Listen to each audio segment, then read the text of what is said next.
Olá, bom dia, tudo bem? Vamos para mais um Bom Dia Mai, aquele nosso bate-papo sobre todos os assuntos que impactam os mercados domésticos e internacionais. Hoje é dia 24 de outubro, são 10h30 da manhã, muita coisa política positiva para a gente falar no dia de hoje, que inclusive está impactando o ambiente de negócios, os mercados, principalmente juros, também ajudado aí por um câmbio bem mais positivo, impactando o bolso também, enfim, impactando aí o mercado, os ativos brasileiros. Então vamos primeiro esmiuçar o tema. Ontem finalmente a reforma da Previdência foi finalizada no Senado, então agora só resta mesmo a sanção do presidente Jair Bolsonaro, que vai ser dada em novembro, quando ele voltar da viagem que está fazendo pela Ásia. No dia de ontem, lembrar que o Congresso parou a análise de dois destaques na terça-feira, né? E aí o terceiro destaque ali sobre periculosidade de alguns trabalhadores, na verdade sobre aposentadoria de trabalhadores em situações de periculosidade, fez com que fosse mais hábil, mais inteligente politicamente suspender a sessão na terça para voltar a tratar do tema na quarta, e foi isso que a gente viu no dia de ontem. Esse destaque ele foi apresentado pelo PT e de fato o texto era bastante ambíguo, então acho que apesar do destaque ter sido aprovado, ou seja, retirado do texto, não foi nenhuma derrota para o governo, nem em termos de desidratação, porque de fato o texto era ambíguo, como eu já falei, ele poderia dar margem a judicializações futuras, e também porque foi um acordo ali envolvendo tanto base quanto esquerda, né, quanto oposição, melhor dizendo. Então, tanto que a votação para retirar do texto ela foi dada por unanimidade e mostrou uma articulação política positiva, com o MDB ajudando bastante, inclusive nesse segundo estágio de votação no Senado, o MDB ajudou muito, fez muita diferença, tanto para interromper a votação dos destaques na terça, quanto para esse acordo que foi costurado no dia de ontem. Esse ponto que foi tirado, ele vai ser regulamentado via projeto de lei complementar, possivelmente na semana que vem. O líder do governo no Senado, o senador Fernando Bezerra, espera que mais ou menos em 15 dias esse projeto já esteja aprovado. Então, finalmente, a reforma da Previdência pode ser finalizada no dia de ontem. O positivo para isso é que aí abre a agenda para os outros temas, as outras reformas que são também bastante urgentes. E só no dia de ontem a gente teve muita notícia positiva de Brasília andando nesse sentido.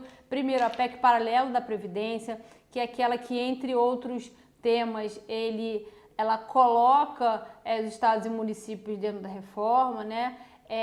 Ela avançou também no dia de ontem. O relator Tasso Gereissati, que foi o mesmo relator da PEC da Previdência que foi aprovada ontem, ele já leu o parecer na CCJ do Senado, foi pedido vistas e ela deve retornar ao tema em novembro. Ele alterou o texto em algumas disposições, inclusive na permissão para que os prefeitos e governadores possam revogar algumas regras. A gente imagina que essas permissões possam fazer com que o texto passe de maneira mais tranquila nos próximos estágios.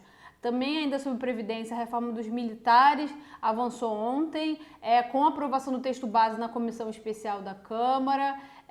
Os destaques vão ser analisados pelo colegiado na semana que vem e já podem seguir para o Senado. Então, é importante que a PEC principal, a 06, né, ela passou aí com uma potência fiscal esperada de 800 bi em 10 anos, e ali tem a reforma dos militares, que é a parte, também está avançando, e a PEC paralela para a inclusão dos estados e municípios também.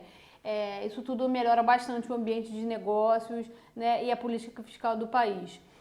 Ainda sobre ontem, mas agora em relação à sessão onerosa, ontem o Congresso aprovou o projeto de lei 45, que autoriza o crédito suplementar para viabilizar o pagamento à Petrobras em caso de sessão onerosa. Lembrar que o governo está fazendo tudo certinho do ponto de vista jurídico para que não tenha nenhum empecilho para a realização do leilão da sessão onerosa no dia 6 de novembro, né? A expectativa ali de arrecadação é em torno de 106 bilhões, é bastante dinheiro. A gente já conversou aqui bastante sobre a divisão para o que concerne a Petrobras, o que vai para a União e essa repartição da União entre estados, municípios e entre os locais que têm que vão receber mais, como o Rio de Janeiro, porque é onde estão as jazidas de petróleo. Então, foi positivo porque o Congresso precisava dar o aval para que o governo pudesse fazer esse repasse à Petrobras e foi dado ontem. E também ontem o TCU aprovou a revisão do contrato entre União e Petrobras, exatamente como eu falei, nessa linha de evitar judicialização, né? Fazer com que o leilão possa ser realizado, a quantia arrecadada, a divisão ser feita e não traga aí um risco jurídico para o negócio. Passando para o internacional, que também tem ajudado aí nesse ambiente positivo, né? A gente está em temporada de earning seasons, que a gente chama, temporada de divulgação de balanços, e os balanços têm vindo positivos e tem ajudado a esfriar esses temores de desaceleração econômica mais forte, embora os dados de atividade continuem fracos. Eu vou destacar que só hoje foi a última reunião do Banco Central Europeu sob o comando do presidente Mário Draghi. Não foi revelada nem anunciada nenhuma mudança de política monetária, nenhum estímulo adicional, mas eles já fizeram bastante na reunião anterior e nem era esperado. Mas assim, o ponto em que ele falou, que eu destaco, foi naquele sentido de esperar uma ajuda fiscal maior vinda da União Europeia para fazer com que a atividade, ela de fato volte a ganhar tração. Então, ele reafirmou que fez o que precisava ser feito, né, em termos de política monetária, que a inflação ainda vai desacelerar antes de começar a se elevar, citou os riscos geopolíticos de trade war, desaceleração global, mas fez aquele link ali que ele já tinha feito na reunião anterior sobre a necessidade de uma ajuda fiscal, ou do fiscal, melhor dizendo, andar junto com essa expansão de política monetária. Então, assim, nesse ambiente aí de estímulo monetário, os mercados internacionais abrem com viés positivo, bolsas em alta. Aqui a nossa Bovespa mantendo ali o máximo histórico da vida e ainda de lado. As moedas pares do real, elas estão com desempenho bastante misto, mas a gente destaca aqui que o real ele tem a melhor performance entre os emergentes, flertando agora já em níveis abaixo de R$4, chegou no momento ali da manhã, via abaixo de R$4, agora está em torno disso.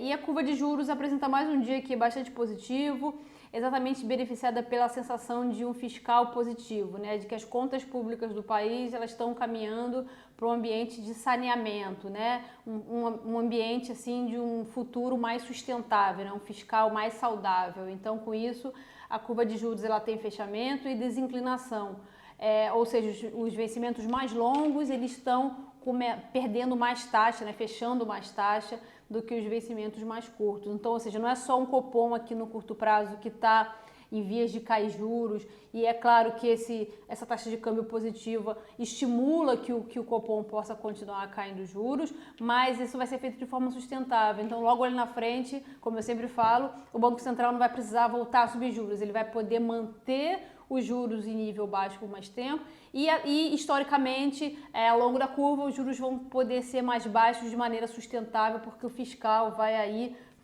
permitir esse movimento da gente ter taxas de juros mais baixas, mais próximos dos níveis internacionais, é o que todos nós esperamos. Por hoje é só, eu espero vocês amanhã. Tchau, tchau.